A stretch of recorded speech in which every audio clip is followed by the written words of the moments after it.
Ndetse nyine urabizi nyine harimo ko mu gikari natwe se duca nyine ubwo rero ese nampamagara agira ngo yarabizi ko nyine ariho ndi bagiye miriko nyine gutyo nyine n'undi mutipe mbaza twari inkoko ifiriti n'umuceri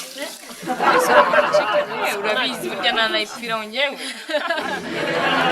umva nagize ntyamba mpabonye dadi n'abandi basirikare baba bari kumwe nyine urabizi ntabwo yashobora kugenda atari kumwe n'aba bagenzi ibaze no kuri dada kubona iya tubona njyeweho wenda yari kuyikumuta ngeze mu rugo ariko uwo mutipe mani yari wena none kumuzika ko betira mu kirera ntabyo cyangwa atera akarekura mani yari kumwica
hano sobanura uburyo ndungukira abana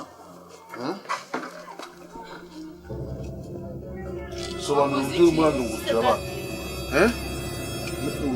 ni gute uza kundungurukira abana ibintu byabo byose warabimaze byamaze gukobana kubera uburyo warunguruka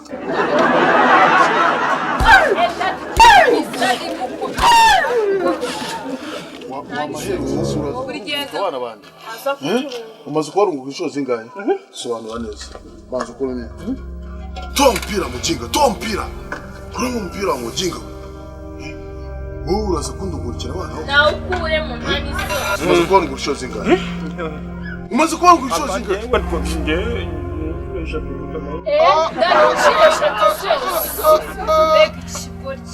inshuro ntabwo bibaho ujya kurya ibiboko 30 viboko sarasini wewe mjinga wewe jeni mbanyita yetu na wewe nimevujikia hichi kwa ajili ya watoto wangu kaa chini piga magoti fukama yego zamura moko hejuru kamuza zamura fukama neza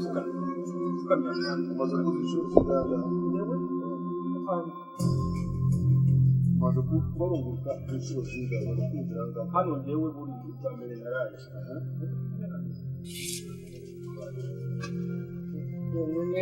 ntabwo nababonye neza aho ngaho ntabwo nababonye apane ntabwo nababonye neza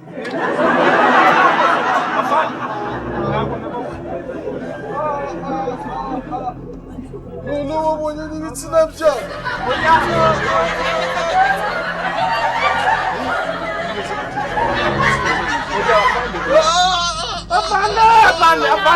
Afande ntacabaye afande.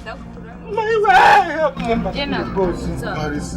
Oh my God. Umukobwa wanjye kunanizo yamaze kukuba. Rebera nawe. Yarashize kubera. Hejuru y'inzererezi n'iki kitazira ko. Urazu. Unachungulia mtoto wangu. Fimbo viboko 50. Aliwe afande mwingine ngoni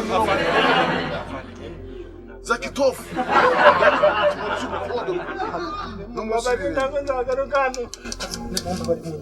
Afande. Mimi nimejenga nchi mimi. Nchi nimeivunjikia wewe. Wewe ndiye dilieti na. Halafu nisijali kujangu ndio kulini wa mjinga mkabali.